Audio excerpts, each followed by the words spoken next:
توڑ کر رکھ دیں گے ہر ایک حلقہ زنجیر کو، اب چھڑا کر ہی رہیں گے کفر سے کشمیر کو۔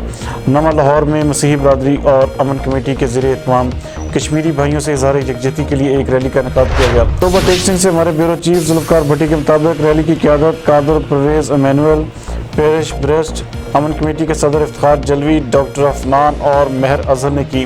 ریلی بھونا روڈ سے شروع ہو کر پینسرا اڈہ پہ اختتام پذیر ہوئی۔ ریلی میں امن کمیٹی کے ممبران سمیت صحافی برادری، سیاسی سماجی جماعتوں سمیت مسیحی برادری کے مرد و خواتین نے بڑی تعداد میں شرکت کی۔ ریلی میں شرکاء نے بینرز اور ہاتھوں میں پلے کارڈ اٹھا کر بھارت کے خلاف نعرہ بازی کی۔ ریلی کے دوران فضا کشمیر بنے گا پاکستان کے فلک شگاف نعروں سے گونجتی رہی۔ ریلی کے شرکاء کا کہنا تھا کہ آج کی ریلی کا مقصد کشمیر میں ہونے والے بھارتی فوج کے ظلم کے خلاف آواز بلند کرنا ہے۔ کشمیر پاکستان کی شہرگ ہے، کشمیریوں پر ہونے والے ظلم کی پرزور مذمت کرتے ہیں۔ بھارتی فوج کی جانب سے معصوم بچوں اور خواتین پر سرِ عام ظلم و زیادتی اور تشدد ناقابل برداشت ہے۔ مزید اس حوالے سے دیکھتے ہیں یہ رپورٹ۔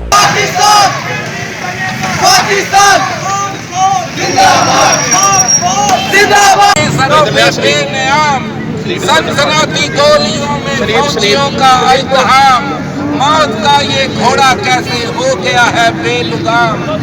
ظالموں نے کھینچ دی ہے درد کی اونچی دیوار، رو رہی ہیں وادیاں اور کام کے ہیں 2000۔